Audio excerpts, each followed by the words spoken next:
할렐루야. 아멘. 아멘. 아멘.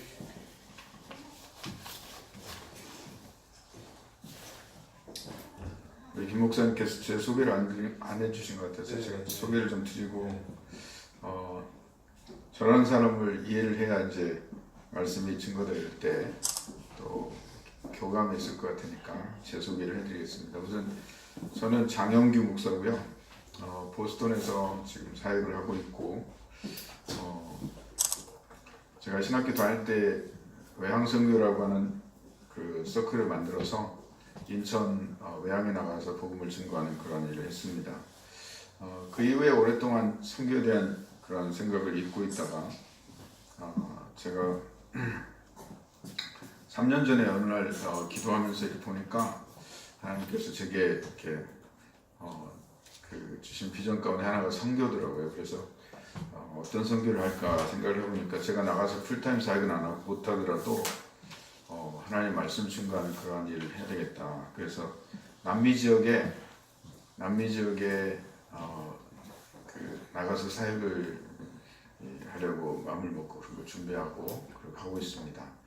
남미 지역에 가면 목사님들 가운데 성경을 공부를 못하신 분들이 많아요.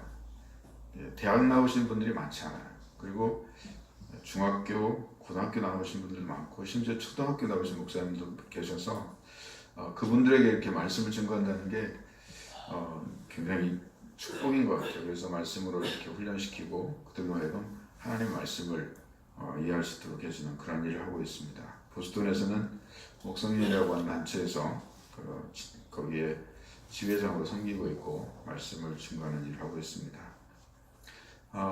이렇게 귀한 재단에 와가지고 여러분에게 함께 말씀을 나눌 수 있도록 하는 축복하신 것을 기쁘게 생각하면서 이렇게 매주 수요일마다 같이 모여서 2012년부터 벌써 300회가 넘는 그런 기도회를 갖고 있다고 하는 게 저로서는 굉장히 감동이 되고요. 어떻게 보면 하나님이 우리 모든 선교사님들 또 목사님들에게 그런 귀한 소명을 주셔서 감당하는 이 일이 하나님의 복된 일 되기를 바랍니다. 우리 김 목사님께서 이렇게 귀한 은혜 가운데 이렇게 교회를 개척하시고 특별하신 사역을 하고 있는 걸 볼 때 저로서 멀리서 응원을 드리고 또 정말 귀한 사역 잘 감당하시는 모습을 볼 때 너무너무 기쁩니다. 오늘 말씀은 제가 사실은 며칠 전에 김 목사님께서 저에게 오늘 설교조 이렇게 일을 해주셔가지고 그러고 보니까 지난 수요일 날 여기 왔었는데 수요일이 아니라 수요일 맞아요. 여기 왔었는데 이강선 목사님이라는 분이 이순종 목사님 저에게 오늘 설교하려고 얘기를 하셨어요. 그러고 보니까 근데 저는 이제 그냥 지나가는 이야기를 듣고 그러고 있다가 김 목사님 소식을 받고서 제가 기도하면서 도대체 어떤 말씀으로 증거할까 하는데 특별히 하나님께서 이 말씀을 주셨어요. 그래서 오늘은 이 말씀을 가지고 시간이 되는 데까지 정말 하나님께서 우리에게 어떤 사명을 주시고 어떻게 우리 인도하시는가 그 부분에 대해서 제 얘기하고 곁들여서 생각을 하겠습니다. 우선 이제 어떤 말씀을 증거할까 기도하는데 하나님께서 출애굽기 말씀을 딱 떠오르게 하시면서 주시더라고요. 근데 제가 이제 영감 주신 대로 쭉 받아서 적어봤어요. 그러니까 출애굽기 전체에 대한 설교 제목이 쭉 이렇게 들어오더라고요. 그 제목들을 내가 쭉 적어봤는데 적으면서 저도 놀랐어요. 왜냐하면 범상한 이렇게 생각들이었고 제가 생각할 수 없는 그런 제목들이었기 때문에 먼저 이제 그 앞부분 1장 2장의 그 말씀 그다음에 이제 3장 오면서 출애굽기의 이야기들을 쭉 생각하게 하시면서 맨 처음 주신 말씀 다가온 유혹이었어요. 다가온 유혹. 모세의 삶 가운데 어떻게 보면 그 하나님께서 자기에게 나타난 이 사건은 굉장한 사건이잖아요. 매일매일의 삶 속에서 똑같은 일이 계속해서 40년 동안 벌어지고 있는 그런 삶을 살아가고 있는데 그날은 특별히 하나님께서 떨기나무 불로 다가오셨단 말이죠. 그에게는 굉장한 사건이었어요. 그리고 그의 삶 속에 그 삶을 송두리째 바꿔버리는 유혹이 있단 말이에요. 하나님께서 그 불로 유혹하신 거죠. 이 범상치 않은 그런 사건은 평범한 일상에서 나타난 그런 사건이기도 하지만 그러나 이 범상치 않은 사건을 통해서 그의 삶이 완전히 바뀌었으니까 꺼지지 않는 불이라든지 타지 않는 나무 이런 것들은 충분히 모세를 유혹할 만한 하나님의 손길이었던 것을 보죠. 그리고 돌아보니까 적어도 40년, 길게는 80년 동안 하나님께서 이스라엘 백성들의 고통과 부르짖음과 여러 가지 어려움들이 있음에도 불구하고 하나님이 전혀 일하지 않는 것처럼 보였어요. 그리고 모세의 삶 가운데도 하나님은 전혀 나타나지 않았어요.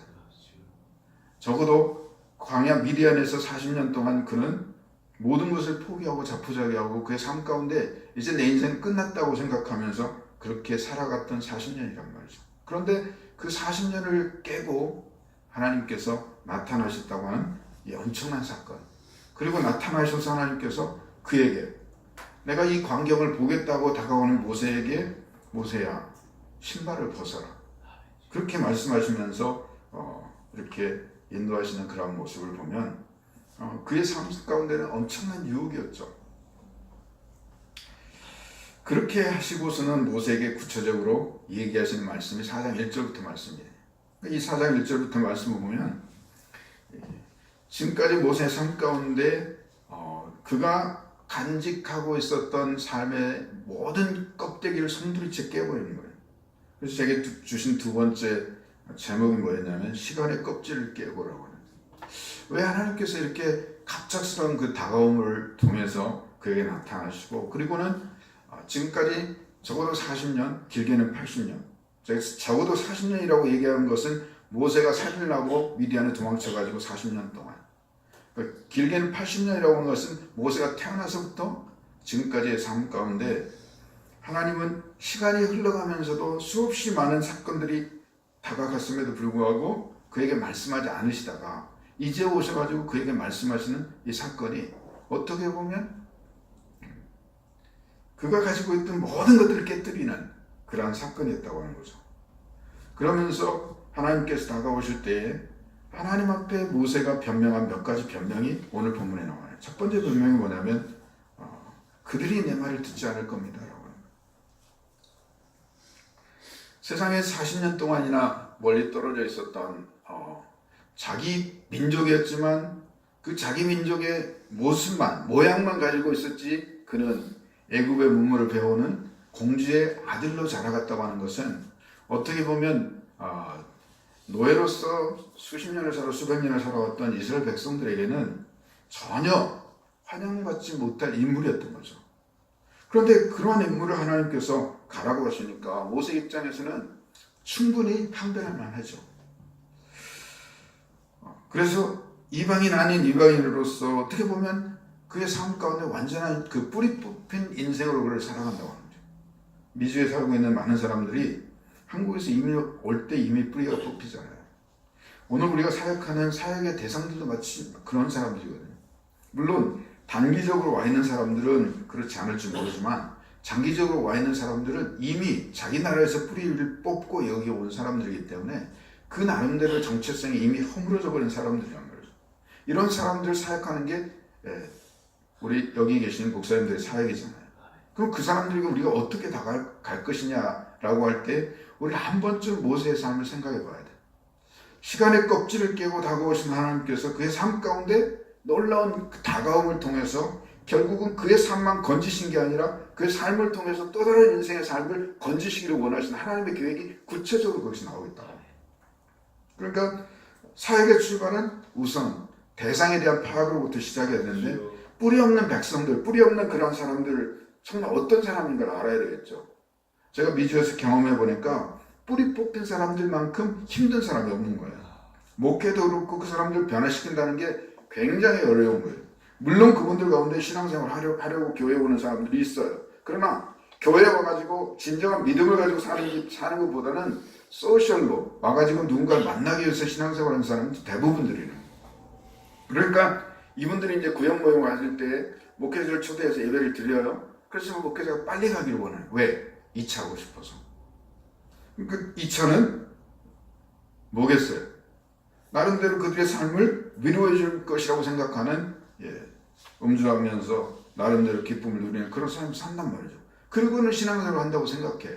우리가 대상으로 삼고 있는 사람도 다를 바 없을 거라고 부정해요. 뿌리 없는 백성들, 어떻게 보면 최고로 힘들고 진짜 섞일 수 없는 그런 사람들, 자기 방어에 철저한 사람들, 그리고 이런 사람들이 모여있는 무리들, 얼마나 힘들어요.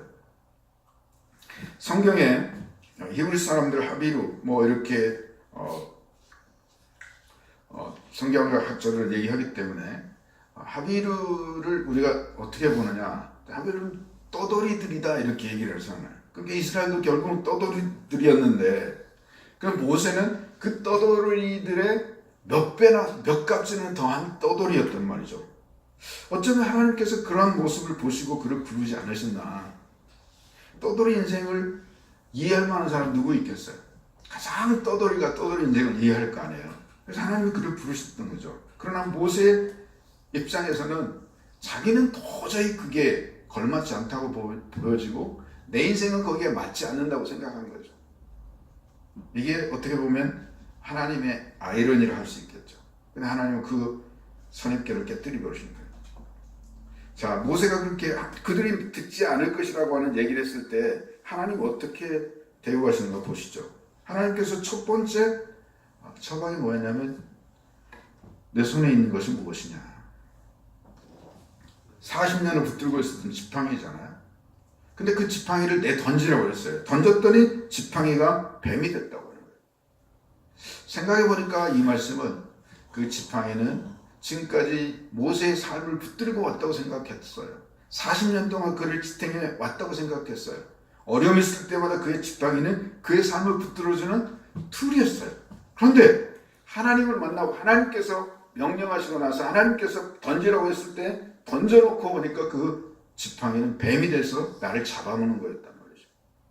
나의 과거의 이력이나 내 삶의 경험들이 내 사역을 가장 많이 붙들고 내 사역을 방해하는 요소가 될 수 있다고 하는 것을 깨닫게 해주십니다.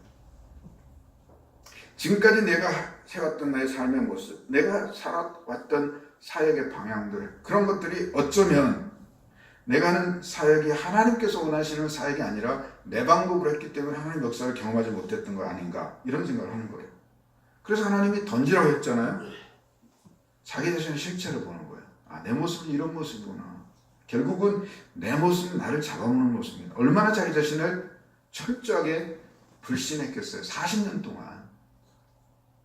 여러분 한번 생각해 보세요. 좋은 나라에 이민 가가지고 사는 것도 어떻게 보면 세월이 지나면 힘들거든요. 그런데 자기가 살고 있던 애굽의 그런 환경은 최고의 환경이었잖아요. 근데 그 환경을 떠나서 최악의 환경으로 갔어요. 그리고 그곳에서는 다른 사람을 만날 수 있는 그런 환경도 아니고 그가 대하는 대상이 누굽니까? 양떼요, 염소떼잖아요. 그 이미 그는 자기의 삶이 인간의 삶이라고 생각할 만한 것들을 다 포기하고 살아가는 거예요. 그러니까 그의 삶의 모습, 지난 40년 동안 자기를 지탱해왔다고 하는 그 지팡이는 자기를 철저하게 무너뜨리는, 어떻게 보면 가장 문제가 되는 그런 거였던 거죠. 그래서 하나님께서 그에게 던지라고 했고 결국은 하나님께서 그의 삶을 다시 한번 깨뜨리기를 원하셨던 거예요.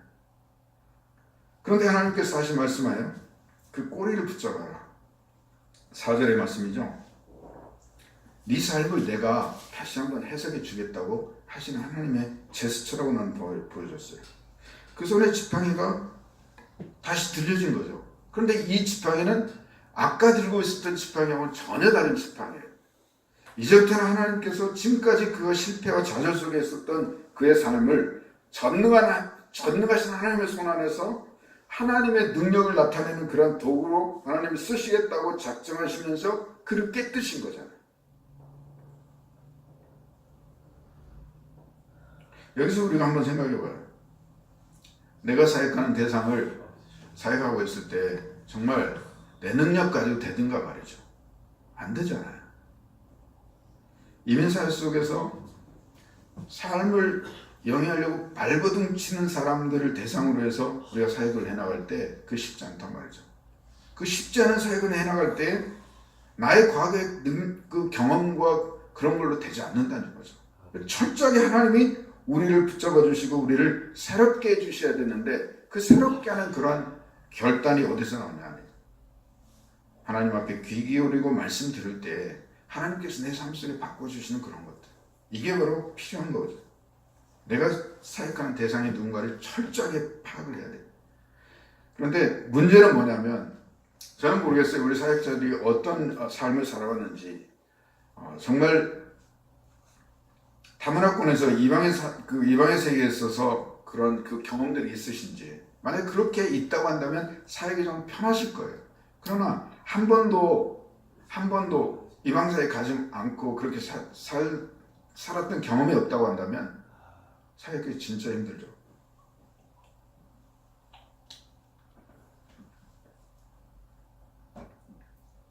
두 번째 하나님께서 주신 처방이 뭐였냐면 내 손을 가슴에 집어넣으라. 가슴에 집어넣었더니 자기 손이 문둥병이 든 손이었다고 하는 거. 문둥병은 저주받은 병이잖아요. 이들의 종으로서 40년 동안 살면서 모세는 얼마나 자기 자신을 저주했을까 생각을 해봐요. 물론 그런 얘기는 성경에 없어요. 그리고 그랬다고 하는 그런 주장이 사실이 아닐 수도 있어요. 그러나 생각을 해보십시오. 정말 그렇게 똑똑하고 그렇게 능력 있는 자가 정말 모든 것을 다 포기하고 40년 동안 살았다고 할 때 그 삶의 처절함은 말로 할 수 없는 거죠. 제가 보스턴 대학에서 박사학위를 하고 한국에 와서 사역을 하고 5년 동안 사역을 한 다음에 미국으로 다시 돌아왔거든요.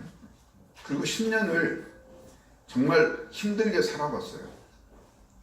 변변치 않은 사역을 해나가면서 살아봤는데 인생을 웨이스트한다고 생각하니까 미치겠더라고요. 이게 그만큼 힘든 거예요. 모세의 삶 가운데 그의 삶 속에 역사하신 하나님의 역사도 있지만 그러나 그의 삶 가운데 보여진 자기의 모습은 철저하게 이 문둥병 걸린 자기의 손과 같은 그런 삶이었다고 합니다. 그런데 하나님 여기 7절에 보니까 다시 품에 넣어라. 그랬더니 본래의 모습으로 돌아왔다. 이 본래의 모습은 아까의 모습과는 전혀 달라요. 이 본래의 모습은 하나님께서 새롭게 하신 모습이에요. 그렇기 때문에 하나님이 새롭게 하신 그의 모습은 다른 거죠.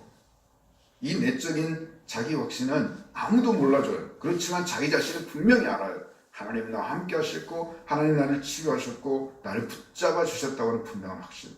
이게 바로 내 삶 가운데 엄청난 에너지로 나오는 거죠. 사람들 앞에 섰을 때 내 삶을 바꾸신 그 하나님의 능력이 당신의 삶도 바꿀 수 있다고 하는 강한 확신으로 말씀을 증거할 수 있는 계기가 되는 거예요. 이 경험이 없다고 한다면 절대로 사역은 안 되는 거죠. 내 삶을 바꾸신 하나님이 당신의 삶도 바꾸실 수 있다고 하는 이 확신이야말로 말씀을 증거할 때 거기에 능력이 나타나는 거고 변화가 됐다는 거죠. 이 놀라운 은혜가 필요한 거예요, 사실. 근데 우리 사역자들에게 이런 확신들이 있는가? 저는 묻고 싶어요. 물론 있겠죠. 그 확신이 얼마나 강한가에 따라서 삶의 모습이나 사역의 질이 달라져요. 또 세 번째 표징이 뭐였냐면 나일 강물을 조금 떠다가 땅에 부으라 하셨어요. 그랬더니 땅에서 피가 되었다는 거죠. 히브리인들은 강을 이어르라 그러고 애굽 사람들은 하피라고 부릅니다. 하피라고 하는 뜻은 건강한 남성을 상징해요.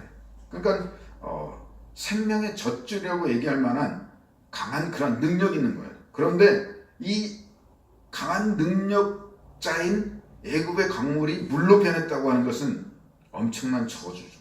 물이라는 말은 쏟아지는 물, 다시 말하면 죽음을 상징하는 그 땀, 피로 바뀐 거예요. 그래서 모세에게 나일강은 어떻게 보면 그의 삶을 건져낸 하나님의 생명의 장소였잖아요. 모세는 이미 죽었어야 됐는데 죽음의 장소였단 말이죠. 그런데 거기서 건짐을 받고 하나님의 구원을 경험했어요, 이미. 그렇기 때문에 이 모세에게 있어서 죽음이라고 하는 것은 특별한 의미가 있었는데 하나님은 그 사실을 다시 한번 생각하게 했습니다. 피는 저주의 상징이기도 했지만 피는 우리에게는 구원의 상징이기도 했기 때문에, 그러니까 그 나일강을 떠서 땅에 부으라. 그래서 놀라운 것은 여기에 대한 백성들의 반응이 어떨 것이라는, 이스라엘 반응이 어떨 것이라는, 혹은 애굽의 반응이 어떨 것이라는 얘기는 한마디도 안 했어요. 그리고 다음 이야기로 넘어갑니다. 두 번째 모세가 제기했던 이야기가 뭐냐면, 나는 본래 말을 잘하지 못합니다. 성경이 모세에 대해서 얘기하는 그 이야기들이 여러 군데 나오는데, 사도행전 7장 22절의 말씀 보면 모세가 애굽 사람의 학설을 다 배워 그 말과 행사가 능하더라 이렇게 얘기합니다. 생각해 보십시오. 애굽의 최고의 교육을 받았어요. 애굽의 모든 문물을 배우면서 모세는 애굽 사람이 가질 수 있는 모든 능력을 소유한 거예요. 그만큼 그는 엘리트였고 그는 브라이트한 사람이에요. 그 증거가 나중에 하나님의 말씀을 받았을 때 그 말씀들을 그대로 백성들에게 증거하는 모세의 삶에서 나타나잖아요. 그런데 보세요. 그가 어떻게 자기 자신을 말 못하는 사람이라고 얘기했을까요?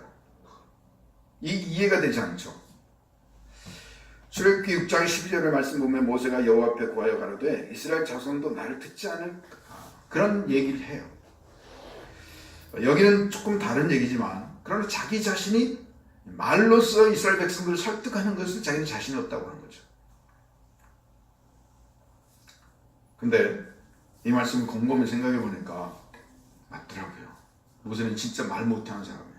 여러분 한번 생각해 보세요. 제가 옛날에 신학 공부할 때 미국에서 10년 넘게 계시다고 오신 교수님 두 분이 계셨어요. 근데 이분들이 와가지고 여러분 이제부터 수업을 시작하겠습니다 이렇게 얘기하는 거예요. 우리는 이해를 못했어요. 저분들이 한국 사람이잖아요. 그렇잖아요. 근데 이분들이 얘기하는 게 꼭 그렇게 말하는 것이 진짜 치내는 것 같기도 하고 그랬단 말이에요. 근데 제가 미국 생활을 시작한 지 벌써 30년 돼가거든요. 어느 순간에 제 혀가 말리는 걸 많이 느껴요. 지금 말할 때 자꾸 말리는 걸 느끼는데, 그런데 저는 그래도 한국 사람들이 많은 그러한 사회 속에 살고 있으니까 한국말을 해요. 주일날 설교할 때 한국말로 해요. 그런데 모세를 한번 생각해봐요. 모세는 자기 말도 아닌 미디안에 갔어요. 그리고 거기서 살면서 말이라고 하는 것은 그의 식구들과의 얘기였고, 나머지 모든 얘기는 누구하고 대화하는 거예요? 누구하고 대화하는 거예요? 양떼들하고 대화하는 거잖아요. 염소들하고 대화하는 거잖아요. 아무리 자기가 배운 그 학문도, 자기가 40년 동안 애굽에서 배운 모든 학문도 통하지 않는 세계예요. 열중샷 차렷 아무리 외쳐봤자 듣지 않는 거죠. 이리와 해봤자 되지 않는 거야. 응? 야 거기 가면 안 돼, 너 떨어져 죽어, 얘기해도 듣지 않는 거죠. 그런 양떼들을 데리고 40년 동안 살았다고 생각해보세요. 말이 어디 있겠어요. 이민을 가보지 않은 사람들은 모세를 해석할 수 없어요. 이해할 수 없어요. 모세가 언어를 한다는 거 다르게 표현을 해요. 신학자들도 보니까 모세의 말 못한 이 얘기를 엉뚱하게 표현하더라고요. 그러니까 이민을 해보지 않았으니까 그들은 해석할 자격이 없는데 억지로 풀어가는 거예요. 여러분 한번 생각해 보세요. 한국에 와가지고 나 한국말 할 줄 몰라요 얘기하는 사람들의 아픔을 아세요? 그 사람들의 가슴 속에 얼마나 한국말 때문에 고통당하는지 아세요? 세종대왕이 한글을 만들 때 제가 그런 경험을 했어요. 이 세종대왕이 한글을 만들 때 얼마나 심플하게 만드셨는지, 제가 2시간 만에 미국에서 한국으로 오는 비행기 속에서 미군 GI 여자분에게 한국말을 가르쳐 2시간 만에 그분이 한글을 읽고 쓰게끔 만들었어요. 한글은 그만큼 심플해요. 그만큼 과학적이에요. 그런데 한국말은 어떻습니까? 너무너무 어려워서 배우기 힘들단 말이죠. 밥 먹었니? 했다가는 어른들에게 큰일 났는데, 제가 어느 날 그 치과에 갔더니 치과 의사가 한국 사람인데 잘 지냈어요? 그러더라고요. 나보다 한참 어린 것이 나에게 그런 얘기하는 거는 맞지 않잖아요. 잘 지내셨어요? 이래야지. 잘 지냈어요? 말이 맞지 않잖아요. 한국말이 그렇다니까요. 근데 40년 동안이라고 긴 기간 동안 양떼들과 보냈는데 고향 때는 40년 동안 자기 말을 잃어버린 모세가 자기 민족이라고 하나님께서 보내는데 그들에게 사역한다고 생각해 보세요. 안 되는 거죠. 그러니까 하나님 앞에 나는 말 못합니다라고 얘기할 수 있어요. 나는 그게 모세에게 가장 정당한 이야기고 모세가 할 수 있는 얘기라고 생각해요. 그러니까 나는 모세를 지지해요. 그리고 모세에게 하나님 뭐라고 얘기합니까? 자, 두 번째 한번 보세요. 그 두 번째 문제 제기가 나는 본래 말 못하는 사람입니다 라고 얘기했어요. 이 말이 얼마나 진실인가 한번 보자. 말로 전도가 됩니까? 말로 전도 안 돼요. 근데 모세는 이 사실을 몰랐다는 거죠. 말로 전도하는 것보다 마음이 통해야 돼요. 마음이. 볼리비아에서 지금 30년 선교하고 있는 하의정 선교사라고 계신데 이분이 얼마나 많은 교회를 개척했는지 몰라요. 이분은요, 제가 이제 작년에 가가지고 만났는데 이분은 스페니쉬도 제대로 못하세요. 제가 작년 11월에 볼리비아 갔다가 돌아와가지고 너무너무 미안해가지고 스페니쉬 공부를 시작했어요. 그 공부를 시작한 지 3달, 4달 만에 플루언시가 69%더라고요. 제가 몇 달 만에 몇 달 공부했는데 그 정도 할 수 있어요. 근데 이분은 거기 30년 계셨는데도 말이 잘 안 통하는 거예요. 그런데 이분이 직접 세운 교회가 5개나 돼요. 그리고 제자들이 세운 교회가 15개나 돼요. 이분은 어떻게 사역하냐면 볼리비아는 감옥이 특수해요. 그래서 감옥이라고 울타리 그 안에 집을 짓고 살 수도 있어요. 그리고 감옥에 잡혀간 사람이 자기 가정들을 다 불러다가 거기서 같이 살아요. 근데 진짜 죄 짓는 사람은 감옥에서만 살고 나머지 사람은 왔다 갔다 할 수 있어요. 그러니까 이 선교사님 그 안에다 집을 져놓고 감옥에 있는 사람들을 돌보신 거예요. 그러면서 거기서 사람들을 전도한 거예요. 그러니까 이곳에서 전도를 하면서 사람들이 변화되고 있어요. 그래서 파일럿으로 있다가 거기 감옥에 와서 파일럿으로 왔다가 이제 그 비행기에 이제 마약을 싣고 운반하다 잡혀가지고 마약 사범으로 걸린 사람이 있었는데 이분에게 복음을 준 거예요. 그래가지고 이분이 변화돼가지고 나중에 목회자가 돼요. 그래 교회를 크게 하고 있더라고요. 가보니까.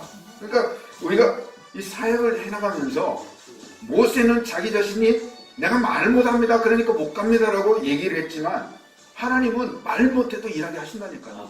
그러니까 우리가 사역을 해나갈 때 모세가 한 얘기를 한번 생각해봐요.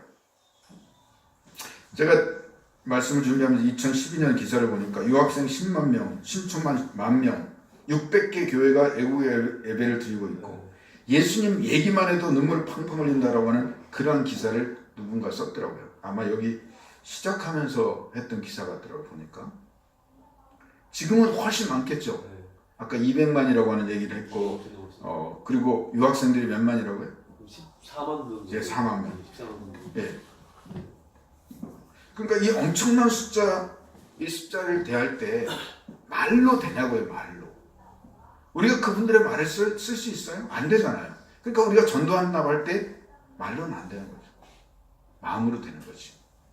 자, 오늘 이 두 번째 문제 제기한 이 사실에 대해서 또 하나 생각해봐요.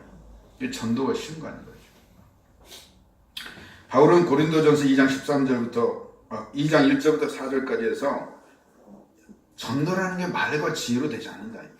말과 지혜로 되지 않고 그렇게 어프로치 할 수 없다고 하는 거죠. 제가 여기에 대해서 좀 분석을 해봤는데 시간이 많이 없으니까 지나갈게요. 여기서는 그 헬라어 어우란 말을 쓰고 있어요. 2번씩이나 강하게 부정하면서 말로 정말 중요한 것을 드러내요. 말과 지혜가 아니라 그것은 예수 그리스도를 통해서 된다고 하는 얘기를 하고 있는 거죠. I came to you in weakness and fear and with much trembling. 정말 약하고 두려움 가운데 그리고 떨림 가운데 왔다고 해요. 내 메시지가, 나의 가르침이 지혜롭고 그 펄세시브한 그런 언어가 아니라 성령의 능력의 역사를 통해서 이루어지는 일이라고 하는 고백을 하거든요. 그러니까 우리가 하나님의 일을 한다고 할 때 성령께서 역사하지는 않으면 안 되는데 그 사실을 모세는 알지 못했어요. 아직. 그러니까 나 말 못하니까 갈 수 없다고 얘기하는 거예요. 결국 하나님의 능력을 경험했느냐, 이게 키잖아요. 성령의 능력이 우리 안에 있느냐, 이게 키잖아요. 모세가 깨닫지 못했던 게 바로 이거예요. 하나님께서 일하시는데 자기가 한다고 생각하는 거죠. 우리 사역 누가 합니까? 우리는 언제나 설 때마다, 저는 항상 그래요. 설교할 때도 설교하려고 할 때마다 제가 느끼는 게 뭐냐면 너무 두려운 거예요. 내가 이 말씀을 어떻게 증거할까 두려운 거예요. 심지어 여기서 떨린다고 하는 표현은 신체가 덜덜 떨리는 그런 모습을 얘기하는 거예요. 발발 떠는 거죠.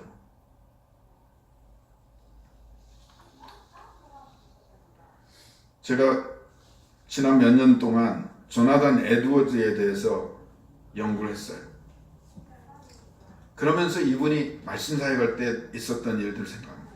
이분 하루에 13시간을 하나님의 말씀을 읽고 묵상하고 그런 시간을 보내시는 분이에요.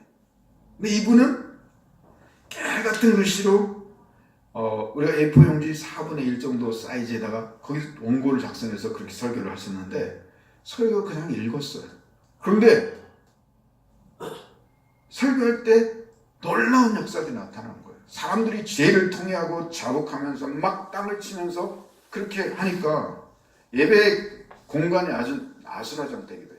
그러다가 이 사람들이 막 회개를 경험하고 하나님께서 치유하신 걸 경험하니 그때는 막 웃으면서 기뻐하고 그냥 난리가 난 거예요. 경건한 사람들이 볼 때 이거는 옳지 않다. 그러니까 나중에 예일대학 졸업식에 가서 조나단 에드워즈 목사님이 성령이 나타난 증거에 대해서 쫙 분석을 해줘요. 그런 일도 있었어요. 조나단 에드워즈 목사님이 설교하는 가장 유명한 설교가 뭐냐면 진노하시는 하나님의 손안에 든 죄인이라고 하는 설교인데 이거는 커네디컷 앤필드라고 하는 곳에서 설교한 설교예요. 여러분 하나님께서 그러니까 우리의 모습은 마치 어떤 사람이 벌레를 이글이글 타오르는 장작에 그 장작 부리에서 벌레를 붙잡고 있는 그런 순간 같아요. 그리고 만약에 손만 놓으면 타서 죽는데 아직 하나님께서 그런 우리들을 심판하지 않으시는 이유는 오직 하나님의 은혜라고 하는 그런 얘기입니다. 모든 사람들 다 회개하고 그러면서 정말 하나님의 은혜 가운데 변화받는 그런 삶을 살아가요. 우리가 말씀 사역을 해나갈 때 입술로만 되지 않죠. 우리가 깨뜨려야 될 또 하나의 껍질은 바로 그런 거예요. 하나님의 능력, 하나님의 인도하심 속에서 내가 가야 되는데 그렇지 못할 때 내 모습 속에 역사하는 그런 사역의 모습들은 어떤 모습으로 나타나겠냐고요. 성령의 인도하심과 하나님의 인도하심 속에서 분명하게 그러한 역사들이 나타날 수 있도록 철저하게 하나님을 의지하는 그런 은혜가 있어야 될 줄 믿습니다. 하나님 뭐라고 얘기하십니까? 누가 입을 치렀냐? 누가 말 못하는 자나 못 듣는 자나 눈 밝은 자나 맹인이 되겠냐? 나 여호와가 아니냐? 할렐루야. 11절은요 강력한 반어법을 통해서 모세로 하여금 깨닫게 하시는 거예요. 그리고 뭐라고 얘기합니까? 이제 가라. 내가 내 입과 함께 있어서 할 말을 가르치리라. 할렐루야. 정직한 영혼이요 하나님의 음성을 기다려요. 시편 25편 4절 5절 말씀. 주의 도를 내게 보이시고 주의 길을 내게 가르치소서. 정말 하나님께서 인도하시는 그 인도하심을 기다리면서 하나님의 역사를 기대한다니까요. 그러니까 그렇게 하나님 앞에 간절한 마음을 가지고 기다리는 자에게 하나님 역사하지 않으시겠냐고요. 이사야서 49장 말씀 보면 내 입을 날카로운 칼같이 만드시고 나를 그 손 그늘에 숨기시며 나로 마강한 살을 만드사 그 전통에 감추시고. 이사야서 50장 4절에 여호와께서 학자의 혀를 내게 주사 나로 공핍한 자를 말로 어떻게 도와줄 줄 알게 하시고. 철저하게 하나님 앞에 의지할 때 우리가 상상치도 못하는 그러한 역사들이 나타나는 거잖아요. 저는 그게 하나님이 우리에게 주신 능력이고 우리가 감당해야 될 사역의 현장에 나타나야 되는 그런 모습들이라고 봅니다. 예수님도 제자들 보내면서 그렇게 말씀하셨어요. 염려하지 말아라. 그때 무슨 말할 것을 성령께서 주신다고 그랬어요. 말하는 이는 너희가 아니라 너희 속에 말씀하시는 자 곧 너희 아버지의 성령이라. 할렐루야. 아멘. 이 사역은 누구에 의해서 이루어지는 거예요? 하나님의 주권하에서 하나님께서 이루시는 사건이잖아요. 그러니까 우리는 하나님의 능력이 있고 가는 거죠. 그런데 모세가 하나님 앞에 변명했던 변명은 나는 입술이 부족합니다.